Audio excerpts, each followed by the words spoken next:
The following is a production of Stevenson Media.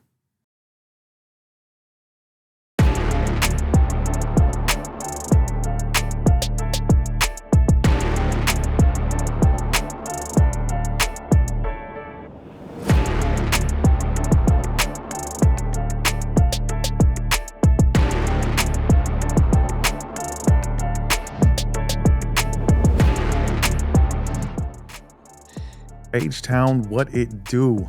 I am the self-appointed president of Houston Sports, Nick Stevenson. He is Mr. Ruben Calvillo, Mr. 713. Welcome to episode 44 of the Twin Toros podcast. 44, who are we going to give this one to? Vontae Leach? Vontae Leach, Ben Tate. Ben Tate. I forgot about Ben Tate. Who else? 44. Didn't we have a linebacker who was 44? Was it Obo or Orakano? I'm going to go with Vontae Leach. He was a Pro Bowler for us, right? If I'm not mistaken. He might have been an All-Pro, actually. Really good for us. He was a really, really good fullback. We'll call it the Vontae Leach episode, man. Welcome to episode 44, ladies and gentlemen, on ESPN Houston 97.5 YouTube channel. I want to thank all of you for your support and all of your patience, man. We're back on schedule.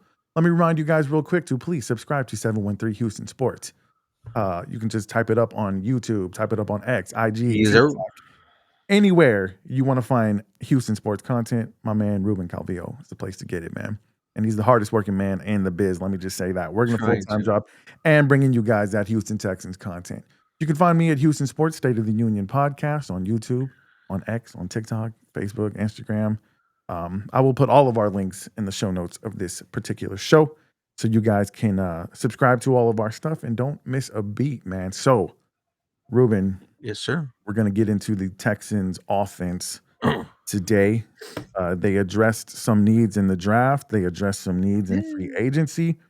And I think going into last season, man, I know that we knew the defense would be good, but did you think the offense was going to be a weakness for this team going into last season? Absolutely not. I thought this was going to be a top 5 offense in the NFL. I thought CJ Stroud was going to throw for 5,000 yards, 30 plus touchdowns. You probably, we were talking about, it's funny not thinking about it, but we were talking about having 3 1,000-yard wide receivers. And the last time that happened, it was when the Arizona Cardinals had Kurt Warner as their quarterback, and it was Anquan Bolden. It was Larry Fitzgerald, and I don't know who was the third one, but we were having those conversations about Nico Collins, Tank Dell, Stephon Diggs. Only one of those dudes got 1,000 yards. Only one of those dudes finished the season. Good. With that being said, I'm excited, man. Football's almost here. We're 4 months away. I think what we learned, despite, the Texans have had 2 good regular seasons in a row. But I think what we learned in that first playoff game versus the Ravens and then this last playoff game versus the Chiefs, the Texans just don't have enough playmakers on offense. Mm-hmm. And that was a problem. I think in both of those games, the defense played well enough to help you win those games, but the Texans just could not score. Offensive line obviously has been a problem, but even in the moments where the offensive line gave CJ time, it was just hard for him to find guys who were going to make plays. Whether it be in the passing game, the short passing game, the deep passing game, versus the teams that the really, really good defenses, that's where they struggled to find playmakers. And so I think that's one of the reasons they drafted the wide receivers that they drafted, because they want speed on offense. They want playmakers on offense. So I know you and I both agree if they don't get the O-line together, it's really not going to matter. But what would you like to see from this passing offense with Nico Collins, with Christian Kirk, and with the new additions that they got in the draft of Jaden Higgins and Jalen Noel? I think the first thing I just want to see everyone healthy. And the past 2 seasons, that just has not been the case for the Houston Texans. It's been back-to-back years where the only serviceable wide receiver available to you was Nico Collins. Facts. And now, Tank Dell, it's already been confirmed he's not going to be here in 2025. We already all knew that. But, to be honest with you, I don't think we see him until 2000, into 2 seasons from now. So the fact that the Houston Texans double dipped that wide receiver, taking Jaden Higgins and Jalen Noel, when you think about it, Nick, they drafted 2 top 10 wide receivers in this year's draft, and this is the first time in a long time I am excited about this wide receiving core, about the future of this wide receiving core, because it wasn't like last year, right? You had Nico taking Stephon, right? Stephon, we knew it wasn't long term. We knew it was the cherry on top, but with Higgins, with Noel, one of those guys is going to be your wide receiver one in about 8 years, and also depending how long Nico Collins decides to play in this league. But you could count that both of them will be making plays and catching passes from CJ Stroud when he is in the prime of his career. Absolutely. This is the first time that at least you have a vision of what the future is going to be. I don't know if this organization is going to give Nico Collins a third contract. I don't think we've gotten that far in any of their players' history yet to know how they're going to approach that. Because usually by the time you get to your third contract, you're getting paid for what you've done in the past, not what you're going to do. But Um, he's young enough to where he's gonna be, still in his early 30s when he's due for that, That's true. That's true. that But the only second the only contract. reason I wonder about that is just because of how many other guys you're going to be paying, or are you going to let some of these guys go? Who Are you knows? going to keep Kamari Lassiter and Derek Stingley Jr.? Are you going to have to let one of those guys Mhm. go? Are you going to keep Kalen Bullock and then keep the other safeties that you just drafted? They're we've yet to see what their approach is going to be. But at least like you said, one of these dudes is probably going to be wide receiver one, even if it's because he becomes better than Mhm. Nico Collins, or if for some reason they decide, hey, Nico Collins, we appreciate what you did here. You're gonna have to go get that third contract somewhere else. But no, I agree with you. I'm looking forward to seeing, especially with Nick Caley, um, because we all loved Bobby Slowick's offense his first year. Everyone hated it last year. So I know we want to see something fresh, something new. And I think we're going to get an early indication, preseason, first few games of the season. If it looks the same, then I think Texans fans are going to get a little bit weary. But if we can tell, hey, even if it's not as productive as it's eventually going to be, we'll be able to look on the eye test and say, you know what, this just looks different. It feels Uh-huh. different. And I think that's going to be really exciting if it all pans out the way we're hoping it does. I think it's just gonna take time, and when you really look at it, Nick, you have 2 new wide receivers. You Hmm. have a new running back who's gonna be significant for you. You have a new offensive line coach who also got the promotion of running game coordinator. You have a new offensive coordinator in Nick Caley from the Los Angeles Rams. So you have everything new about Hmm. this Houston Texan offense, and you know this is one where it's gonna be very hard to be patient and wait for this offense, because like you mentioned, we didn't know how good this defense was going to be, and we both can agree that they were a Super Bowl caliber defense even before the addition of CJ Gardner Johnson. Now they added one of the best safeties in the NFL via a trade. For sure. The offense, it may take some time. Hmm. We will be patient, but man, it's gonna have to get done sooner rather than later. Yeah, yeah, for sure. I was talking to my buddy about this today, and I want to know how you feel about it. We're talking about how everything's new, so it might take a while for them to gel and get some continuity. In the past, CJ Stroud has gotten him together with his receivers, worked out together, thrown routes together. We were talking about how I've noticed this offseason, you're not seeing CJ Stroud Good. as much as you saw him last year. Last year, he was on all the podcasts. He was at the celebrity softball games, the celebrity basketball games. He was always in front of the camera. And look, that's good for the brand. We love seeing our Houston Texans out and about. But given the season that he had, I think we can all agree he took a little bit of a step back. I think it's been nice to see him kind of flying under the radar this offseason. And what I hope is that means he's focused on football and he's going to get his guys together and maybe try to build some of that chemistry early. Not that he hasn't done that in the past, but I think it's going to be even more critical for him to have his head in this new playbook, be communicating with his offensive coordinator, communicating with his wide receivers and his offensive line. From what I've been reading, CJ Stroud is going to get a little bit more freedom to adjust things at the line of scrimmage. So we're gonna find out just how much Bobby Slowick was holding him back when it comes to this offense. There's a lot of things for us to look forward to, man. So I can't wait till training camp starts, and I can't wait to find out, from all the people who cover this team, including people like yourself and all of the fine Houston sports content creators who are plugged in, just exactly the type of work that this team is going to be putting in to make sure that this time around, when they are playing one of those really tough defenses in the playoffs, they have enough playmakers to at least, I mean, can we put up 21 points? Mm. 20, 25, 26, 27, something. Like, let's put up something that resembles an offense because, when you're going up against Josh Allen and you're going up against, Patrick Mahomes and even Lamar Jackson, some of these playoff games, you might have to put up a 30 or a 40 piece. If they really got it going, we've seen these really good quarterbacks, even against good defenses, just when they're on, they're on. So that's the type of offense that I would love to see the Houston Texans have. No matter who they're playing, you're confident that they're going to be able to put up enough points to win.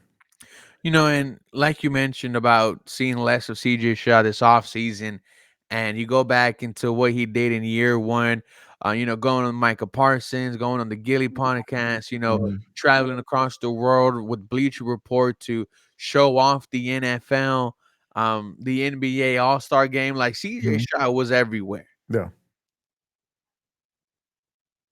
When you saw the criticisms, we were like, "Nah, I mean, this is the offensive rookie of the year.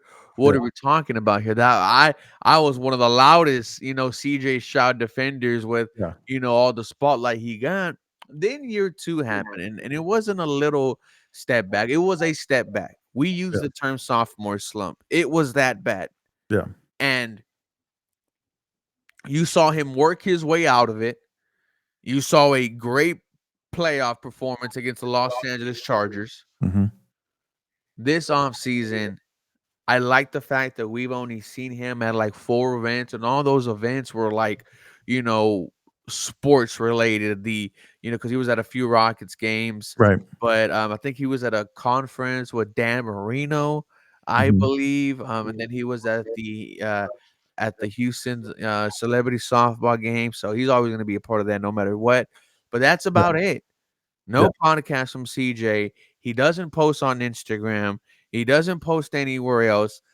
If we get a locked in CJ Stroud, then look out because Yeah. with one of the worst offensive lines in the NFL, he got you 10 wins and he got you a W in the Yeah. postseason. So excited for year 3, man. It's gonna tell us if CJ Stroud is a franchise quarterback or not. Yeah, man, for sure. And I don't think any one of us are saying that we suspect, football is not important to CJ or he wasn't locked in previously. But I mean, he was feeling himself a little bit, right? I mean, offensive rookie of the year, hottest new quarterbacks. He set all types of rookie records. Everybody's hand is out like, hey man, come talk to us. Come do this. It's understandable, man. He's human, but I think the criticism after the fact is warranted because if it wasn't, he'd be doing the same thing, right? I think even he realized, like, okay, maybe this time around, I need to approach this offseason a little bit differently. And, like you said, he's still living his life, but he's just not out in front. And I think a lot of the reasons the expectations were so high for the Houston Texans because him, Tank Dell, Stephon Diggs, they were out there telling everybody, like, hey, this is what we're going to be. And at this point, I know a lot of us sip the Kool-Aid. I think this time around, we expect the Texans to be good, but how good? I think we're kind of playing this wait and see game. Oh, absolutely. After just embarrassing myself, after last year and just saying that we were coming for everyone, we were going to be the new team on the block. We definitely got humbled here, boys. Yeah. So I definitely think that the Texans are going to go in. I think they're still going to be able to win their division. I don't know when was the last time. I don't know if ever the Houston Texans have won their division 3 years in a row, but this is where we once again are trying to prove ourselves in the NFL world. When you got 7, though, Nick, feel like you can do that. Absolutely, man. And that's why you can still go into this season with a level of confidence that there's a lot of other teams who don't have, man. I Mhm. think right now, the optimism that the Titans fans feel right now, they at least feel like they have a chance because they've got that guy in the room, or at least they think they have that guy in the room. Um, I'm sorry, man, but if you're a Jaguars fan or I mean, there's some teams out there that I mean, I guess that's the beauty of football is everybody feel like they have a chance at the beginning, but let's be real, man. Not everybody has a chance. And I think despite, the flaws that the Houston Texans have had, they really are putting themselves in a position where they do have a chance. You know, just a few things go different in that Kansas City game, man. And even with all of their flaws, they pick up the dub. So the defense is going to be tough. We hope the offense is going to be tough. And I can't wait till the season starts, man. I'm especially since my Rockets, their season ended last night, man, and that heartbreak. It Unfortunately, immediately switched to baseball and football season for me, though. I let had me to ask you a question about the Rockets. go for it. How do you feel about family members of players being very active on social media? Are you talking about Tari Easton's mama? I mean, who else could I be talking? I mean, I don't need his mom, but his grandma, I think, as well. Oh, I haven't seen his grandma. I've seen Yes, his I mom on think she there. was a part of a space Um, not too long ago. how do I feel about it? I mean, it's social media, bro. I don't see her. She's not like LeVar Ball, bro. She's not on First Are Take. you sure? No, man, I haven't seen her on TV yet. Have you seen her on Well, TV? I mean, of course, we're not talking about the level of, the stardom, but Right. I would say the way, and she just goes off like, I against follow anyone is I like follow LeVar her. Ball. She's kind of funny, bro. Like I get a kick out of it. I don't know. I know Tari East. I will say this about Tari Easton, man. He was really emotional yesterday after that loss. Like he looked like he was holding back tears. And I know he said I don't think this was public information at all. I think he told everybody for the first time just last night. He lost his father like a month ago. Mhm. Um, so I don't know. I think Tari Easton's mom. It makes me understand him a little bit more because you remember when he got on, what was it, TikTok, and he was trying to call out the Warriors and he wasn't even playing because he was hurt. Yeah. And then he was sitting on the sideline with the Warriors come out to play shirt, and the Warriors stomped the Rockets that night. I see where he gets his personality from. I don't feel like I feel like social media is free reign. If she was all on TV, if she was doing like Tyrese Halliburton's daddy and getting on the field and talking shit to players, then that might be a little bit too much. Mhm. But I don't know. It's social media, man. I try to tell people social media it's like a whole nother universe. It's not even the real world, bro. It's it's something else. How do you feel about it? You think she needs to tone it down? No, no, no, no. Like she plays the role well. Yeah. I just don't want her to mess up any bread, man. Oh, for Tari? Of course, Yeah, yeah, because at the end of the day, like this is a business after all, and you yeah. know, You it, think Deion Sanders messed up his son's bread? we saw it. Yeah. I think someone did the estimate that from falling out of the first round to where he was, he missed out on almost Yeah. $40 million. And what did Deion Sanders say? I could have approached it differently. And that's the thing, bro. Like, I have no kid. I'm team no kids right now. Yeah. Right. But I've already thought about the process of if I have a kid, if I have an athlete, knock on wood. Well, first of all, they're gonna do whatever they want to do, and I fully support them. But let's say this kid is a freaking god out there on the field. What kind of parent am I gonna be? Am I gonna be the one that's just quick to argue with everyone? I don't think so, man. I don't want to take the spotlight away, from my kid. And I feel like sometimes, and it's like the situation with like baby Gronk, right? Also, and his father, right? Yeah. How he, just takes the spotlight away from, his kid. The only good dad out there on social media, man, is Big Justice bringing the boom. That's about it. But Okay. Okay. social No. I mean, I would say parents stay away. Yeah. The whole helicopter dad thing, that's a real thing. And I guess helicopter mom too. Um, to me, and I guess it's because we live in an age of social media, like I can't remember that happening to with professional athletes in days past. You know what I mean? And you brought up Deion Sanders saying he Mhm. could have done things differently, and I don't disagree with that. But is there a big difference between what he did and what Archie Manning did with Eli? I mean, In your no, it's opinion? not that big of a difference, right? Because I believe, and I was a little bit, young when that happened, right? It was Yeah. like, don't draft me, you know. Yeah, he told the Chargers, "I'm not So, playing for you, don't draft me." but Shador never said that. So, He didn't. That's what I'm saying, but he's and I but you don't know. also heard the anonymous source say how he was just horrible He was in tanking interviews. Yeah. going with his entourage and, just talking about how he wants to be the mayor of a city. And it's like, okay, well, I could understand why teams Yeah. didn't want to take you. And shout out to Delaney Walker on Bussin' with the Boys who got this right. He said, watch your door fall to the fifth. And that's exactly where He he did. fell. He You did. know, That's crazy. I will say though, they did do him dirty. They definitely did him dirty. Yeah. Um, There's no doubt about that. we could be creating a monster. He could lock the F in and just be a demon out there. Yeah. But who knows? Question is he gonna he has to at least be better than Eli Manning, I guess, to justify it. Because as much, Eli Manning, if the Chargers would not have picked him, which they ended up picking him and then sending him to the Giants probably would have picked him. He would have gone in the first round still. There's no way in hell he would have fell all the way to the fifth round.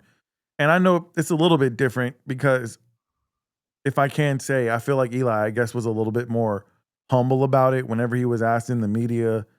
He was just like, "Oh, well, we're not giving out any reasons. This is just how we feel." Like he wasn't showing off the chain and the bracelet and all that stuff. So I get it, man. But I mean, I can't help but feel like there's a little bit of a racial component to it.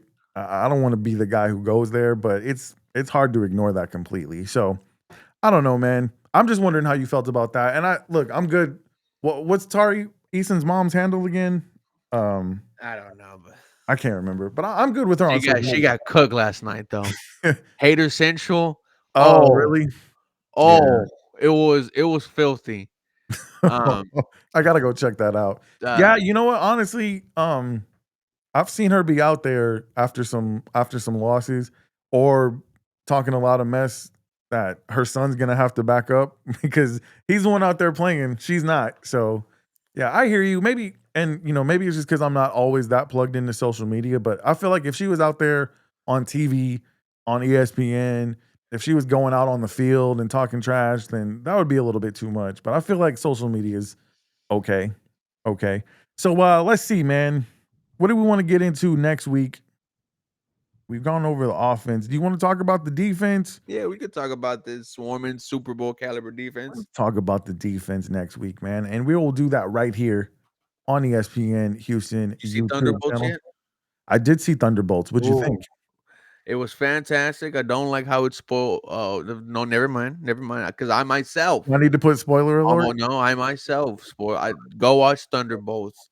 It was fantastic. I literally tweeted out. I don't know which one I liked more, Sinners or Thunderbolts. Oh, Both Sinners for movies, me, 100%. both movies were fantastic. But I'm just a Yeah. nerd. I'm just. I enjoyed Thunderbolts. I care about these people now.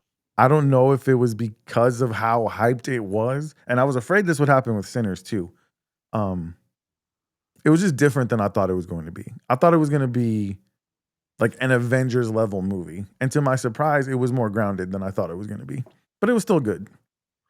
It It was was still good. it was fantastic. When Yeah, that it was movie really good. came out, no one thought it was gonna do good, and it Oh just yeah, yeah, for sure. it No, I blew agree with everyone. that.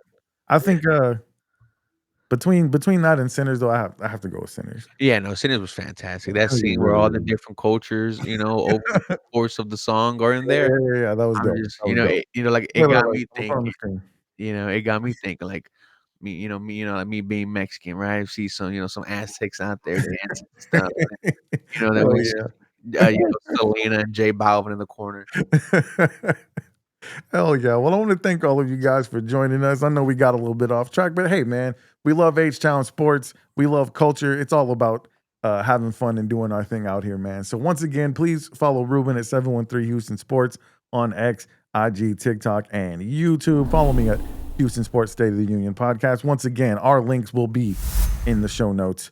And you guys can subscribe wherever you get your podcast fix. Don't forget, our audio goes up wherever you listen to podcasts too. Apple, Spotify, Amazon Music. We're putting ourselves out there so you can find us. So go ahead and search it up. Twin Toros Podcast, episode 44. Man, I can't wait to get to 45 next week. And in the meantime, you know what we want you to do. We want you to stay 10 toes down for the H. We love you. Good night.